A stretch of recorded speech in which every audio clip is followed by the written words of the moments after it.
Hello students, आप लोगों का स्वागत है हमारे चैनल डीडी ऑनलाइन कोचिंग पर। जैसा कि स्टूडेंट्स आप लोगों को पता है कि हम लोग अभी आरआरबी एनटीपीसी और ग्रुप डी का एक सीरीज लेकर के अभी चल रहे हैं, ठीक है। और इससे पहले हम लोगों ने 8 वीडियोस ऑलरेडी अपलोड कर दी हैं आरआरबी एनटीपीसी ग्रुप डी के, जो आप लोगों के लिए काफ़ी बेनिफिशियल साबित हो रहे हैं, ऐसा मैं मान सकता हूँ। और अब जो है ये मैं आप लोगों के बीच 9वीं सीरीज लेकर के आया हूँ। ये 9वीं वीडियो है हम लोगों की आरआरबी एनटीपीसी की, और ये भी प्रीवियस की वीडियोस की तरह आस्क्ड क्वेश्चंस है। जो प्रीवियस एग्जाम्स में जो पूछे गए क्वेश्चंस हैं उन्हीं को मैं आपके बीच लेकर के आया हूँ। और इसके बाद में स्टूडेंट्स अभी रिसेंटली जो एग्जाम चल रहा है, जो आरआरबी एनटीपीसी का एग्जाम चल रहा है, उसमें जो अभी पिछले 10 दिनों के अंदर में जो क्वेश्चंस पूछे गए, मैं उनका भी एक सीरीज लेकर के आपके बीच आऊँगा बहुत जल्द। 1-2 दिन में मैं वो भी आपको अपलोड करूँगा। अभी जो प्रीवियस पूछे गए क्वेश्चंस हैं, जो 2016 से लेकर के 2017-18 तक जो पूछे गए क्वेश्चंस हैं, मैं उनको अभी अपलोड कर रहा हूँ, ठीक है स्टूडेंट्स। तो बिना टाइम वेस्ट किए हुए हम लोग चलते हैं अपने क्वेश्चंस पर और देखते हैं कि आज हम लोग कैसे कैसे क्वेश्चन सॉल्व करते हैं, ठीक है स्टूडेंट्स। देखिए स्टूडेंट्स, पहला क्वेश्चन जो आ रहा है हमारे बीच वो आ रहा है कि कहता है, जैसा कि आपको क्वेश्चन यहाँ पर दिख रहा होगा, कि यदि एक समबाहु त्रिभुज का क्षेत्रफल 24√3 है तो इसका परिमाप ज्ञात कीजिए। मतलब कहता है कि एक इक्विलेटरल ट्रायंगल है जिसका क्षेत्रफल 24√3 है, कहता है कि इसका परिमाप, इसका पेरीमीटर ज्ञात कीजिए। तो बड़ा ही इजी क्वेश्चन है, इसको आपको समझना है कैसे। और ये क्वेश्चन मैं आपको एक चीज और बता दूं, ये 28/3/2016 को शिफ्ट 3 में पूछा गया क्वेश्चन है। 28/3/2016 को शिफ्ट 3 में ये पूछे गए थे ये क्वेश्चन। तो हम लोग इस क्वेश्चन को चलते हैं। सबसे पहला क्वेश्चन है जो आपको यहाँ पर दिख रहा होगा कि समबाहु त्रिभुज का क्षेत्रफल। तो आप लोगों को पता है स्टूडेंट्स कि समबाहु त्रिभुज का जो क्षेत्रफल होता है वो क्या होता है। उसका क्षेत्रफल का फॉर्मूला होता है √3/4 इंटू भुजा का स्क्वायर। और सबसे पहले हमें यह भी समझना पड़ेगा कि समबाहु त्रिभुज कहते हैं किसको हैं। तो समबाहु त्रिभुज कहते हैं स्टूडेंट्स जिसकी तीनों भुजा बराबर होती है। जैसे अगर मैंने कहा कि ए बी सी अगर दिया हुआ है तो इसके तीनों साइड बराबर होंगे। कहने का मतलब है कि ए बी साइड ए सी और साइड बी सी, ये तीनों के तीनों बराबर होंगे। और यहाँ पर एक चीज और ध्यान रखना है स्टूडेंट कि समबाहु त्रिभुज के अंदर में तीनों कोण भी बराबर होते हैं। यानी कहने का मतलब है angle A, angle B, angle C सब 60 डिग्री का होता है। ये तीनों ही कोण 60 डिग्री के होते हैं, 60 डिग्री के होते हैं। तो ये इसकी प्रॉपर्टीज होती है समबाहु त्रिभुज की, जिसको हम लोग इंग्लिश में इक्विलेटरल ट्रायंगल भी कहते हैं, ठीक है। तो चलिए हम लोग चलते हैं। इसलिए मैंने इससे रिलेटेड चीज थी, इसलिए मैंने आपको ये चीजें बता दी ताकि बहुत सारे स्टूडेंट्स को ये चीजें क्लियर हो जाए। अभी हमसे पूछा गया कि जो क्षेत्रफल है वो दिया गया है क्वेश्चन में, जैसा कि आप देख सकते हैं 24√3। तो अब हम लोग चलेंगे इसको क्वेश्चन को सॉल्व करने के लिए। अब यहां पर देखिए कि इसको हम इधर ले आते हैं 24√3। अब देखिए यहाँ √3 से √3 कट गया। अब हमसे पूछा गया कि भुजा निकालना है। तो भुजा बराबर क्या हो जाएगा, ये 24 4 से मल्टीप्लाई हो जाएगा और यहाँ से स्क्वायर हटेगा तो इस पर में रूट बन जाएगा। तो रूट बनेगा तो इसको अगर आप तोड़ते हैं तो 6 × 4 × 4 आप ऐसे लिख सकते हैं। तो 6 × 4 का मतलब होगा कि 4 2 है तो उसमें से एक 4 बाहर आ जाएगा, तो 4√6 आ जाएगा। ये आ गया आपका क्या, इसका एक भुजा निकल गया। अब आपको पता है कि समबाहु त्रिभुज का जो परिमाप होता है यानी पेरीमीटर होता है इक्विलेटरल ट्रायंगल का, वो होता है 3 × भुजा, 3 × भुजा। अब आपको पता है यानी परिमाप बराबर यानी पेरीमीटर बराबर, अब आपको एक भुजा कितना निकला है 4√6, तो आप उसको सीधे सीधे इससे मल्टीप्लाई कर दीजिए तो आपको 12√6 इसका आंसर हो जाएगा। इसका परिमाप जो निकल के आएगा वो आपका 12√6 परिमाप निकल करके आएगा, ठीक है। तो चलिए आगे बढ़ते हैं हम लोग अपने नेक्स्ट क्वेश्चन की तरफ। हमारा नेक्स्ट क्वेश्चन है, जैसा कि आपको क्वेश्चन दिख रहा होगा, क्वेश्चन कहता है कि एक 90 मीटर लंबी ट्रेन 15 मीटर प्रति सेकंड की चाल से 15 सेकंड में एक पुल को पार कर जाती है। तो पुल की लंबाई ज्ञात। तो पुल की लंबाई निकालने के लिए हमें क्या करना होगा स्टूडेंट, यहाँ देखिए।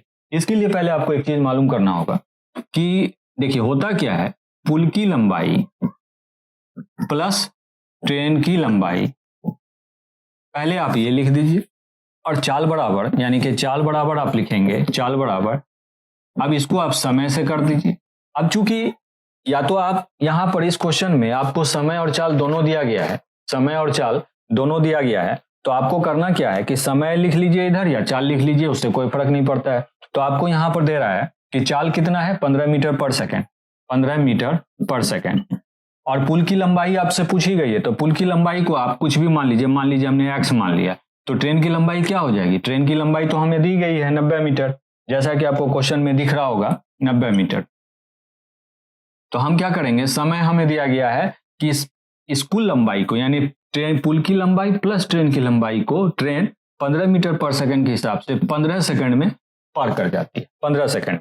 तो हम क्या करेंगे, x का मान हमें निकालना है, तो x बराबर x प्लस 90 बराबर, ये क्रॉस मल्टीप्लाई हो जाएगा, तो 15 को 15 से मल्टीप्लाई करेंगे तो 225 हो जाएगा। अब इधर से आप क्या कीजिए, ये बराबर इतना के हो जाएगा। अब आपको करना क्या है, x का मान निकालना है, तो 225 में से 90 घटा दीजिए, तो आप घटाएंगे तो कितना आ जाएगा, 5 9 3 12 और 1, यानी कि 135 मीटर पुल की लंबाई आपकी आ गई। क्या करना है मैंने कि चाल बराबर होता है पुल की लंबाई प्लस ट्रेन की लंबाई। तो देखिए जरूरी नहीं है कि यहाँ पर जैसे पुल की लंबाई दे दिया, कभी कभी आपको ऐसा भी दे देगा प्लेटफॉर्म की लंबाई, तो आप यहाँ पर क्या करेंगे, प्लेटफॉर्म की लंबाई लिख देंगे, ट्रेन की लंबाई लिख देंगे, ठीक है। और कभी कभी ऐसा भी देता है कि एक व्यक्ति खड़ा हुआ है या एक पोल है, उसको एक ट्रेन इस स्पीड से पार कर जाती है, तो वहां पर जो कुल दूरी हम लेंगे वो ट्रेन की लंबाई लेंगे जब सिंगल पूछेगा तब। लेकिन यहाँ चूंकि क्वेश्चन में दिया है कि पुल की लंबाई प्लस ट्रेन की लंबाई दोनों को हम कुल दूरी मानेंगे, तो इस दूरी को ट्रेन पार करेगी 15 सेकंड में, और उसकी चाल क्या रहती है 15 मीटर पर सेकंड। तो इस तरह से हमने देखा कि पुल की लंबाई क्या निकल के आई, 135 मीटर। चलिए अब हम लोग अपने नेक्स्ट क्वेश्चन की तरफ चलते हैं, और क्वेश्चन आपको यहाँ दिख रहा होगा। क्वेश्चन कहता है कि एक आदमी 4 किलोमीटर प्रति घंटा की गति से 3 घंटे चलता है, 4 किलोमीटर प्रति घंटा की गति से 3 घंटा चलता है, और समान दूरी, उसी दूरी को वापस 16 किलोमीटर प्रति घंटा की गति से दौड़कर आता है। तो कहता है दौड़ने में उसके द्वारा लिया गया समय ज्ञात कीजिए, दौड़ने में उसके द्वारा लिया गया समय ज्ञात कीजिए। तो आपको करना क्या है स्टूडेंट्स, कहता है कि पहले क्वेश्चन में क्या कहता है कि 4 किलोमीटर प्रति घंटा की गति से 3 घंटे चलता है, तो पहले आपको यह निकालना है कि कुल दूरी उसने कितनी तय की। तो दूरी बराबर, जैसा कि आपको पता है स्टूडेंट, चाल गुने समय होता है, तो चाल उसका क्या है, चाल दे रहा है कि 4 किलोमीटर प्रति घंटा, तो 4 किलोमीटर प्रति घंटा लिख लीजिए, 4 किलोमीटर प्रति घंटा, और समय कितना लेता है, वो 3 घंटा लेता है। तो यानी कहने का मतलब वो टोटल ये एच कट जाएगा तो 12 किलोमीटर कुल दूरी है। अब इसी दूरी को कहता है कि अगर वो वापस दौड़ करके सेम दूरी को वापस 16 किलोमीटर प्रति घंटा, जैसा कि क्वेश्चन में आपको दे रहा है 16 किलोमीटर प्रति घंटा की गति से वापस आता है, यानी कि दौड़ के आता है, तो उसमें वो क्या समय लेता है, तो वो हम सॉल्व करेंगे। तो समय बराबर क्या हो जाएगा, समय निकाल लीजिए, समय बराबर आपको पता है दूरी बटा चाल होता है, तो दूरी आपको तो यहाँ दिया गया है 12 किलोमीटर, और वापस में वो क्या करता है कि 16 किलोमीटर प्रति घंटा की गति से वो आता है। अब चूंकि यहाँ पर जो गति निकल के आएगा वो तो ये कम निकल के आएगा, तो हमें इसको कन्वर्ट करना है, तो वो हम करेंगे क्या, इसको 60 से मल्टीप्लाई कर देंगे, इसको हम क्या करेंगे 60 से मल्टीप्लाई कर देंगे, तो 60 से मल्टीप्लाई कर देंगे तो हमें टाइम पता चल जाएगा। तो हम क्या करेंगे, यहाँ पर इसको मिनट में हम कन्वर्ट कर देते हैं, 60 मिनट। तो हम क्या करेंगे, ये किलोमीटर किलोमीटर कट जाएगा। अब हम इसको काटते हैं, 4 तिया 12, 4 चौके 16, 4 से इसको काट दीजिए, 4 एकम 4, 4 पचे 20, यानी 15 तिया 45, यानी 45 मिनट समय लगेगा उसको उसी दूरी को वापस दौड़ के आने में। किस गति से, 16 किलोमीटर प्रति घंटा की गति से। मेरे ख्याल से आपको समझ में आई होगी बात, मैं दोबारा से समझा देता हूं। पहले कहता है कि वो 4 किलोमीटर प्रति घंटा की गति से 3 घंटा दौड़ता है, यानी सॉरी दौड़ता नहीं बल्कि पैदल चलता है, तो वो कुल दूरी 12 किलोमीटर तय करता है। अब इसी दूरी को वो 16 किलोमीटर प्रति घंटा की गति से कितने वक्त में पूरा करेगा। तो यहाँ दूरी बटे समय बराबर आपको पता है दूरी बटे चाल होता है, लेकिन हमने 60 से इसलिए मल्टीप्लाई किया चूंकि हमें ये मिनट में कन्वर्ट करना था, इसलिए हमने 60 से इसको कन्वर्ट किया, तो पता चला कि उसको 45 मिनट लगेगा, 45 मिनट लगेगा उसी दूरी को वापस दौड़ के आने। ठीक है स्टूडेंट्स। अब हमारा नेक्स्ट क्वेश्चन जो आ रहा है वो आ रहा है आपके बीच, कहता है कि जैसा कि आपको क्वेश्चन यहां दिख रहा होगा, साइन, क्या कहता है क्वेश्चन, साइन थीटा बराबर √3/2। तो हमसे पूछ रहा है कि टेन थीटा की वैल्यू क्या होगी, यानी टेन थीटा की वैल्यू क्या होगी, ये पूछ रहा है। साइन थीटा बराबर है साइन थीटा बराबर है √3/2, तो टेन थीटा की वैल्यू पूछी जा रही है। तो इस क्वेश्चन को आप दो तरीके से सॉल्व कर सकते हैं। एक तो आप डायरेक्ट वैल्यू पुट करके भी कर सकते हैं, नहीं तो फिर आप उसको डायरेक्ट उस तरीके से भी कर सकते हैं। चलिए हम लोग पहले चलते हैं, हम लोग देखते हैं। जैसा कि स्टूडेंट्स आप लोगों को पता है कि साइन थीटा बराबर क्या होता है, लंब बटे कर्ण, यानी परपेंडिकुलर बाय हाइपोटेन्यूज। तो हम क्या करेंगे कि हम इसका ये निकालेंगे, यहाँ हमें लंब दिया गया और कर्ण दिया गया, तो हमें निकालना क्या, आधार, यानी कि बेस निकालना है, बेस। तो बेस बराबर क्या होगा, कर्ण का स्क्वायर और माइनस लंब का स्क्वायर। तो आपको पता है 2 दूना 4 और √3 कैंसिल हो जाएगा, तो ये 3 हो जाएगा। तो आप क्या लिखेंगे, 4 हो जाएगा, ये 3 हो जाएगा, तो इसका स्क्वायर रूट क्या निकल के आएगा, 1। 4 में से 3 घटाएंगे तो 1, तो 1 का वर्गमूल तो 1 ही होगा, यानी कि आधार हमको क्या निकला, 1। अब आपको पता है कि टेन थीटा बराबर होता है लंब बटे आधार। अब आपको देखिए लंब क्या दिखता है, यहाँ पर लंब दिखता है √3, क्योंकि साइन थीटा बराबर होता है लंब बटे कर्ण, ये याद रखिएगा, लंब बटे कर्ण। तो हमने देखा कि लंब हमारा क्या था, परपेंडिकुलर को ही लंब कहते हैं, तो √3/1, इसको आप आधार क्या निकला हमारा 1, या तो ऐसे लिखिए या डायरेक्ट आप ऐसे लिख दीजिए। एक तरीका तो ये है, एक तरीका आप डायरेक्ट एंगल की वैल्यू पुट करके भी कर सकते हैं, वो भी हम लोग देखेंगे, उसको भी समझेंगे। चलिए हम लोग वैल्यू पुट करके भी देखते हैं कि कैसे किया जाता है। देखिए स्टूडेंट्स, यहाँ पर क्वेश्चन क्या दे रहा था कि साइन थीटा बराबर होता है √3/2 के। तो हमें पता है कि साइन थीटा के जगह पर हम क्या रखें जिससे कि हमें साइन उतने की वैल्यू √3/2 आ जाए। तो आपको पता है कि साइन 60 डिग्री बराबर होता है √3/2। आप सबको ये बात मालूम है कि साइन 60 डिग्री बराबर होता है √3/2। तो हमें सिंपली करना क्या होगा, यहाँ क्या पता चला, थीटा का मान हमें क्या निकल के आता है, 60 डिग्री। थीटा का मान क्या निकल के आता है, 60 डिग्री। तो यहाँ पर हमसे पूछा गया कि टेन थीटा बराबर क्या होगा, तो इसका मतलब साफ है कि टेन थीटा, तो थीटा की जगह भी हम क्या लगाएंगे, थीटा की वैल्यू हमने देखा है कि 60 डिग्री, तो हम यहाँ पर क्या करेंगे कि टेन 60 डिग्री कर देंगे। अब आप सबको पता है कि टेन 60 का मान होता है √3। ये भी तरीका है एक सॉल्व करने का कि 20 निरीक्षणों का अंकगणितीय माध्य 15.5 है। बाद में ये पाया गया कि एक निरीक्षण गलती से 24 की जगह 42 ले लिया गया, 24 की जगह 42 ले लिया गया। तो सही माध्य क्या था, तो हम लोग चलते हैं क्वेश्चंस को सॉल्व करते हैं। देखिए सबसे पहले तो आपको यह समझना पड़ेगा कि क्वेश्चन में क्या कहता है। क्वेश्चन में कहता है कि 20 संख्या है और 20 संख्या का जो गणितीय माध्य है वो है 15.5। अब ये कब हुआ, जब आपको क्वेश्चन में देता है कि 24, एक निरीक्षण को 24 लेना था लेकिन गलती से 42 ले लिया गया, मतलब लेना था उसको 24 लेकिन गलती से उसको 42 ले लिया गया। तो इसका मतलब साफ है कि इस माध्य के अंदर में ये जो 42 है ये शामिल है, ना कि ये शामिल है। शामिल इसको होना चाहिए था, शामिल इसको कर लिया गया। तो इन दोनों का अंतर कितना है, 18। यानी कि इस माध्य के अंदर में हमें 18 की वैल्यू कम होनी चाहिए थी, 18 वैल्यू कम होनी चाहिए थी। अब ये जो माध्य है ये कितने संख्या में डिस्ट्रीब्यूट हुआ है, तो 20 निरीक्षणों में डिस्ट्रीब्यूट हुआ। तो अगर हम 18 को 20 से भाग लगाते हैं तो हमें क्या मिलता है, 0.9 मिलता है। 18 को अगर हम 20 से भाग लगाएंगे तो हमें यहाँ पर क्या मिलेगा, 0.9। तो इसका मतलब है कि हर एक, यानी कि एवरेज जो ये माध्य का मतलब क्या होता है, माध्य का मतलब ही होता है एवरेज। तो हम उसको ऐसे भी समझ सकते हैं कि हमारा 20 संख्या थी और 20 संख्या का एवरेज किया था 15.5।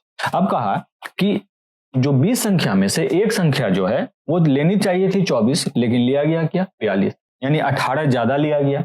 अगर ये लेते तो हम 18 कम लेते, तो यानी कि माध्य में कितना बढ़ गया, 0.9 हर एक, यानी एवरेज में 0.9 बढ़ गया है।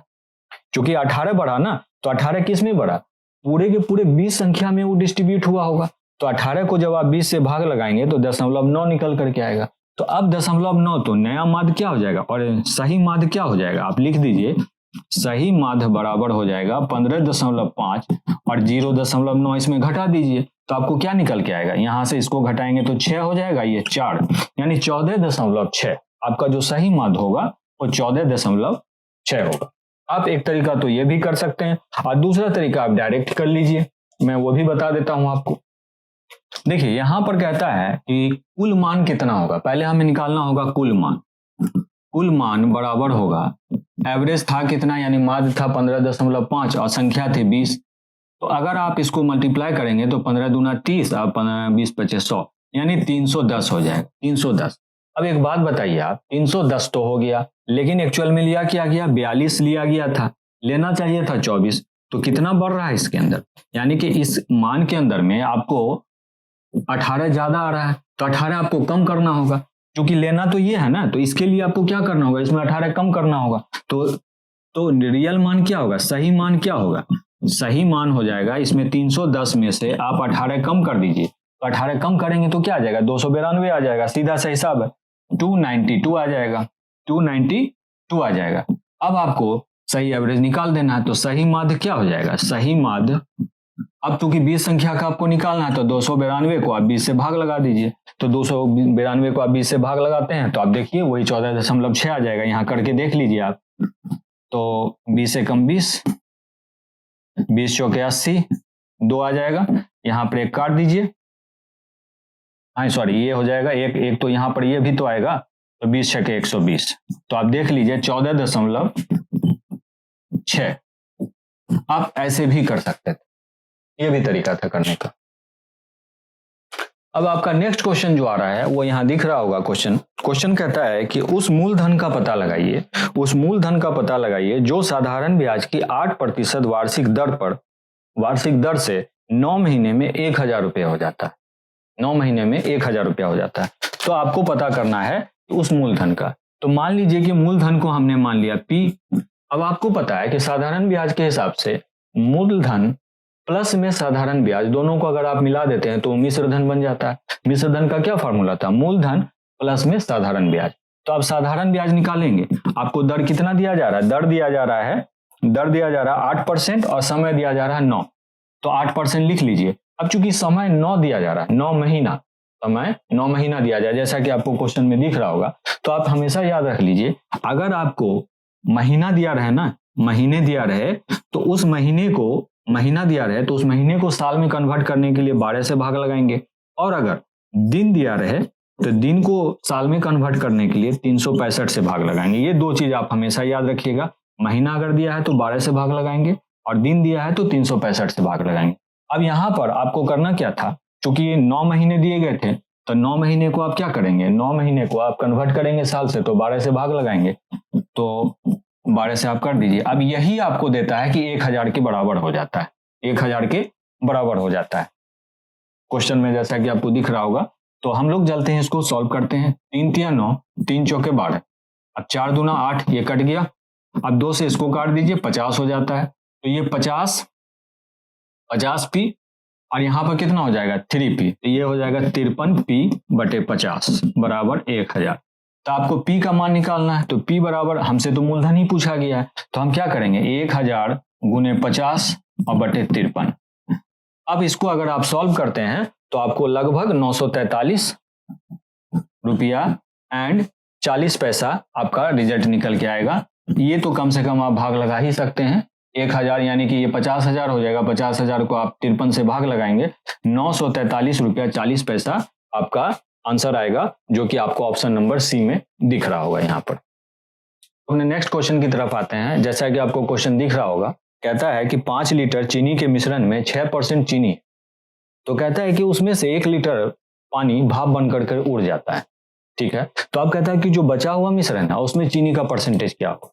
तो इसको आपको समझना होगा कि पहले मिश्रण था कितना, 5 लीटर, तो 5 लीटर का मतलब होता है, देखिए स्टूडेंट्स यहाँ पर एक समझिएगा आप लोग, 1 लीटर बराबर होता है 1000 मिलीलीटर, 1000 मिलीलीटर, तो 5 लीटर का मतलब हो जाएगा 5000 मिलीलीटर, 5000 मिलीलीटर। अब इसमें चीनी है कितना परसेंट, चीनी है 5000 मिलीलीटर में 6%, तो 6 इसमें से काट दीजिए यानी 300 मिलीलीटर चीनी है। अब कहता है कि पहले मिश्रण था कितना 5000 मिलीलीटर, अब कहता है कि 1 लीटर भाप बन करके उड़ जाता है पानी, तो बचा कितना 4000 मिलीलीटर। अब उसमें चीनी का परसेंटेज, प्रतिशत चीनी के, प्रतिशत किसका निकालना है, चीनी का निकालना है। तो प्रतिशत निकालने के लिए क्या करेंगे, अब चीनी है कितना, चीनी तो नहीं उड़ता है, पानी उड़ जाता है, चीनी नहीं उड़ता है, तो चीनी तो अभी भी 300 मिलीलीटर ही, तो 300 मिलीलीटर इंटू 100। अब बचा है मिश्रण कितना, चूंकि 5000 में से 1000 मिलीलीटर तो उड़ जाता है, यानी 1 लीटर का मतलब 1000 मिलीलीटर, तो इसमें से 4000 मिलीलीटर ही अब बच गया, तो 4000 मिलीलीटर आप यहाँ लिख दीजिए। अब यहाँ से इसको काट दीजिए, अब इसको काट दीजिए। अब 30 को इससे भाग लगा, 2 दूना 4, 2 पचे 10, यानी 15। 15 का आधा कितना होता है 7.5, यानी कि 7.5% अब चीनी की परसेंटेज हो गई। सिंपल सी बात है, पहले क्वांटिटी ज्यादा थी तो उसका परसेंटेज कम था, चीनी का 6% था। अब क्वांटिटी कम हो गई तो कम में चीनी तो बढ़ेगा, ऑब्वियसली बढ़ेगा। जब कमेगा तो चीनी पहले के मुकाबला उसका परसेंटेज बढ़ेगा, तो चीनी में पहले 6% था, अब 7.5%, मतलब 1.5% की बढ़ोतरी हो गई चीनी। ये था आपका क्वेश्चन। आपका नेक्स्ट क्वेश्चन है स्टूडेंट्स, क्वेश्चन कहता है ए और बी के वेतन का योग 25%, 25% नहीं, जैसा कि क्वेश्चन में आपको दिख रहा होगा, ए और बी के वेतन का योग, दोनों का कुल योग है वो 25,000। कहता है कि वे अपने वेतन का 75% सेव करते हैं, मतलब सेव नहीं करते हैं, सॉरी खर्च करते हैं, मतलब खर्च कर देते हैं। और कहता है कि उनकी बचत का जो अनुपात है वो 14:11 है। तो कहता है कि रुपये में उनके वेतन का पता लगाएं, रुपये में उनके वेतन का पता लगाएं। अब क्वेश्चन को सिंपली हमें समझना है कि ए और बी का कुल वेतन है कितना, 25,000 रुपये। अब कहता है कि वो उसमें से कितना बचत करते हैं, खर्च कितना करते हैं। तो बचत पहले हम देख लेंगे, बचत करते हैं, टोटल पैसा था कितना, टोटल पैसा था 25,000। अब एक बात बताओ आप लोग कि 25,000 में से मैंने कहा 75% आप खर्च कर देते हो, तो आपके पास तो 25% बचा ना, यानी कि इस कुल का 25% बचा। जो 25% बच रहा है वो आपका क्या है, वो बचत है, सेविंग्स है, तो आप इसका 25% निकाल लो। तो यहां से इसको काट दीजिए, 250 पचे 25 से 625, यानी 6,250 रुपया हो गया। अब कहता है कि अब बताना है कि ए का वेतन और बी का वेतन, ए का वेतन और बी का वेतन कितना है रुपयों में। तो आपको सिंपली ए का वेतन पहले निकाल लीजिए, ए का वेतन निकाल लीजिए। अब देखिए कहता है कि 25% बचत होती है, 25% बचत होती है, तो 25% बचत का मतलब 25% ए भी बचत करता है और 25% बी भी बचत करता है। तो 6,250 रुपए का 25% कितना होगा, तो वही जो 25% होगा वही आपका बताएगा क्या, वही आपका ए का वेतन बताएगा। तो ए का वेतन क्या हो जाएगा 6,225 रुपए का। अब एक बात बताइए, क्वेश्चन में क्या दे रहा है कि दोनों का बचत का अनुपात, ए का अनुपात 14 है, यहां साफ साफ लिख दीजिए ए और बी, ए और बी ऐसे, ए का 14 है और इसका 11 है, तो कुल मान कितना होगा, ए का वेतन कितना हो जाएगा 14। अब इन दोनों को जोड़ दीजिए तो 14 11 25, 25 से इसको काट दीजिए। अब आपको पता है कि यहां से आपको निकालना क्या है, ये तो इसका बचत हो गया, ये किसका बचत हो गया, ये हो गया कुल बचत किसका, ए का बचत, यानी कि इसमें यहां पर जो है, यहां पर तो दोनों की सम्मिलित बचत है ना, यहां पर 6,250 रुपए जो है वो ए और बी की कुल बचत है, यानी दोनों का मिला हुआ। हमें पता करना है कि ए की बचत क्या है, तो ए का वेतन बराबर क्या हो जाएगा, ए की बचत, ए की बचत ये हो जाएगी। अब इसी का 25% का उल्टा 25% निकाल लीजिए, यानी इसकी कुल बचत का 25% जो निकलेगा वही तो ए का वेतन बताएगा ना। तो अब हम क्या करेंगे, यहां से हम इसको सॉल्व कर लेंगे, 25 चौका 100 काट लेते हैं हम, ठीक है, 25 चौका 100 काट लेते हैं। अब यहां से हम क्या करेंगे, यहां से हम सिंपली यहां से हम 25 को यहां एक बार में, इसको 25 को 250 बार में काट देंगे। अब यहां पर क्या हो जाएगा 250 अगुने 14 चौके 56, 250 को अगर आप 56 से मल्टीप्लाई करेंगे तो आप देख लीजिए आपको कितना आता है, 250 को 56 से मल्टीप्लाई करने पर 14,000 रुपया आ जाएगा। तो ए का वेतन हमारा कितना निकला 14,000 रुपया निकला, ए का 14,000 रुपया निकला। अब 14,000 निकला ए का, तो बी का आप आसानी से बता सकें, दोनों की कुल वेतन थी कितनी 25,000, तो 14,000 इसमें माइनस कर देंगे 25,000 में, तो आपको 11,000 निकल करके आ जाएगा। यानी कि ए का वेतन 14,000 है और बी का वेतन 11,000। क्लियर हुआ? समझ गए होंगे आप लोग? ठीक है, चलिए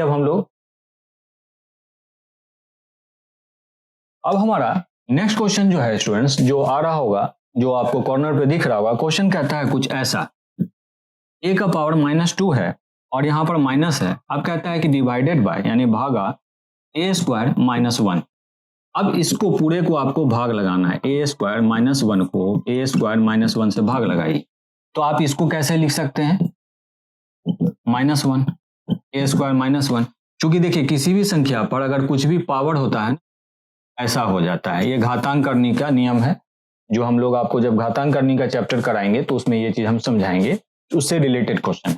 अब आपको सिंपली इसको सॉल्व कर लेना है। यहाँ पर करना क्या है, इसको आप सॉल्व कर लीजिए तो ये आपका कुछ ऐसा हो जाएगा बटा ए स्क्वायर। अब नीचे आपका क्या आता है, ए स्क्वायर -1। अब इनको दोनों को आपको एक फॉर्मेट में रख देना है। तो करना क्या है, इसको भी आप 1 को इधर ले आइए, ऊपर में ऐसा कीजिए, ऐसा रहने दीजिए ए स्क्वायर, और यहाँ पर आप -1 इधर ले आइए। तो -1 इधर जब ले आएंगे तो यहाँ आपका क्या रह जाएगा, ऐसा कुछ हो जाएगा। ये ए माइनस माइनस क्या हो जाएगा, यहाँ से ऐसे काट दीजिए, ये माइनस, ये ए को जब 1 को आप माइनस से मल्टीप्लाई करेंगे तो -1 हो जाएगा, ये माइनस माइनस प्लस, तो यही चीज हो जाएगा। क्योंकि हमें दोनों को एक फॉर्मेट में रखना था, ये और ये कट गया, तो आपको यहाँ पर क्या दिखता है, -a स्क्वायर। ये जो माइनस है ऊपर में 1 बच जाएगा, ये माइनस इधर मल्टीप्लाई हो जाएगा ए से, तो ये माइनस नीचे लिखिए या ऊपर लिखिए, बात बराबर ही हो। तो आपका फाइनल आंसर क्या आ जाएगा, -1/a। ये आपका फाइनल आंसर आ जाएगा। नेक्स्ट क्वेश्चन आपका जो आ रहा है वो ये कहता है कि अंकिता 40 मीटर लंबाई और 30 मीटर चौड़ाई वाले आयताकार खेत के कोने पर खड़ी है और अंकिता केवल विकर्ण के साथ यानी डायगोनल के साथ दौड़ती है और प्रारंभिक बिंदु यानी स्टार्टिंग पॉइंट तक फिर वापस आती है। तो कहता है कि अंकिता द्वारा कुल कितनी दूरी तय की गई, यानी टोटल डिस्टेंस उसने कितना कवर किया, ये हमें समझना है। तो हमें समझना है कि पहले तो हम क्या करेंगे, एक आयताकार ये बना लेते हैं प्लॉट, आयताकार प्लॉट। अब कहता है कि इसकी लंबाई है 40 मीटर और इसकी चौड़ाई है 30 मीटर। अब कहता है कि अंकिता इस आयताकार प्लॉट के एक कोने में खड़ी है। तो मान लीजिए कि हमने कहा कि अंकिता यहाँ खड़ी है, अब वो यहाँ से यहाँ दौड़ लगाती है, ठीक है, यहाँ से यहाँ दौड़ लगाती है और फिर यहाँ से यहाँ जाती है और फिर यहाँ से यहाँ आती है। तो इसके लिए तो स्टूडेंट सबसे पहले हमें क्या करना पड़ेगा, यहाँ से यहाँ तक की कुल दूरी निकालनी पड़ेगी। अब ये कुल दूरी है क्या, ये आयत का विकर्ण है यानी डायगोनल ऑफ रेक्टेंगल। तो डायगोनल ऑफ रेक्टेंगल का मतलब क्या होता है, ये 30 है, ये 40 है। तो अब आप देख लीजिए कि ये भी इधर भी 40 ही होगा, ये भी सब आमने सामने की भुजा बराबर होती है और समानांतर होती है। और ये कैसा एक समकोण त्रिभुज बनाएगा, सारे जो एंगल बनते हैं वो 90-90 डिग्री पर बनते हैं। तो हम ये क्या करेंगे, कर्ण का मान निकाल लेंगे। तो ये डायगोनल यानी विकर्ण बराबर क्या निकल करके आएगा, सिंपली आप निकाल लीजिए 40 का स्क्वायर और प्लस 30 का स्क्वायर यानी लंब का स्क्वायर प्लस आधार का स्क्वायर। तो 40 का स्क्वायर क्या हो जाएगा 1600 और 30 का स्क्वायर हो जाएगा 900, 1600 900 हो जाएगा 2500, 2500 का वर्गमूल आता है 50। तो यानी कि 50 मीटर आपका विकर्ण आ गया। इसकी कुल लंबाई यहाँ से यहाँ तक की लंबाई जो हो गई वो 50 मीटर।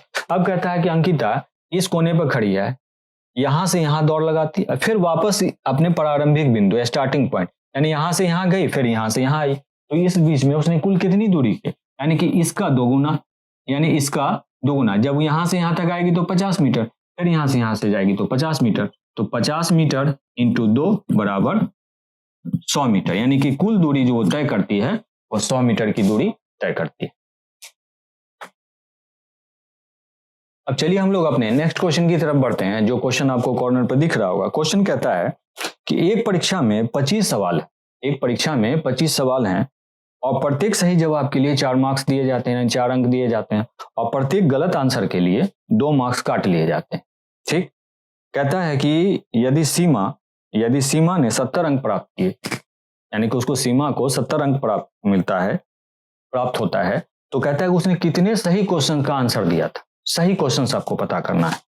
अब आप देखिए स्टूडेंट्स, यहां पर आपको समझना पड़ेगा क्वेश्चन क्या देता है, टोटल 25 और कहता है कि प्रत्येक सही आंसर के लिए उसको 4 अंक दिए जाते हैं, यानी 4 मार्क्स दिए जाते हैं और प्रत्येक गलत आंसर के लिए उसके 2 मार्क्स काट लिए जाते हैं।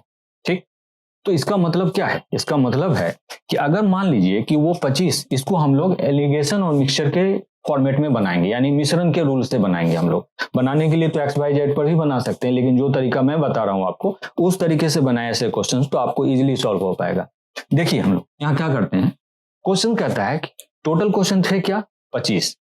अगर हम ये मान के चलें कि 25 के 25 उसके सही होते, 25 के 25 उसके सही होते तो उसको कुल कितना मार्क्स मिलता? 25 चौके 100। अगर उसके 25 क्वेश्चन सही होते तो उसको नियम के हिसाब से 100 नंबर मिलने चाहिए थे। अब कहता है कि अगर ये माने हम उसके 25 क्वेश्चन गलत है, 25 क्वेश्चन गलत है, तो 25 के हिसाब से 2 मार्क्स उसके कटते हैं, यानी कि 50। तो 50 मार्क्स उसके कट जाने चाहिए थे, इसमें से 100 में से 50 मार्क्स कट जाने चाहिए, क्योंकि कटने का मतलब क्या होता है, इसको हम कहते हैं ऋणात्मक अंक, निगेटिव मार्किंग। तो हम देखेंगे एलिगेशन मिक्सचर के रेशियो से 100 यहां लिखेंगे और -50 यहां लिखेंगे, ठीक। अब उसको कुल मार्क्स आते कितने? 70, यानी कि उसको आना नियम के हिसाब से तो 100 आना चाहिए था, लेकिन आता कितना? 70 मार्क्स। तो 70 इसका मध्य वैल्यू हो गया, यानी मीन वैल्यू हो गया। तो हम क्या करेंगे, इसमें इसको घटाएंगे, तो यहां पर 100 में से 70 को घटाएंगे तो 30 आ जाएगा। अब चूंकि 70 में हम 50 को घटाएंगे तो हमें क्या दे देगा? 120। क्यों दे देगा ये समझिए आप। बहुत लोगों को ये नहीं समझ में आएगा कि 70 में 50 घटाएंगे तो 20 आ जाएगा। क्यों ऐसा हुआ कि 120 आ गया, वो भी समझ लीजिए। अब जैसे मान लीजिए कि मैंने कहा 70, आपको इसमें 50 को घटाना है, तो आप 50 को घटाएंगे ऐसे। तो आप देखिए यहाँ पर घटाएंगे, अब चूंकि यहाँ तो मान माइनस में है, तो माइनस माइनस क्या हो जाएगा? प्लस। 70 और 50 क्या हो जाएगा? 120। अब आप देख लीजिए कि ये वाला जो मान आया है, ये वाली जो वैल्यू आई है, ये आई है सही की, और ये वाली वैल्यू आई है गलत की, क्योंकि गलत इधर के लिए है और सही इधर के लिए।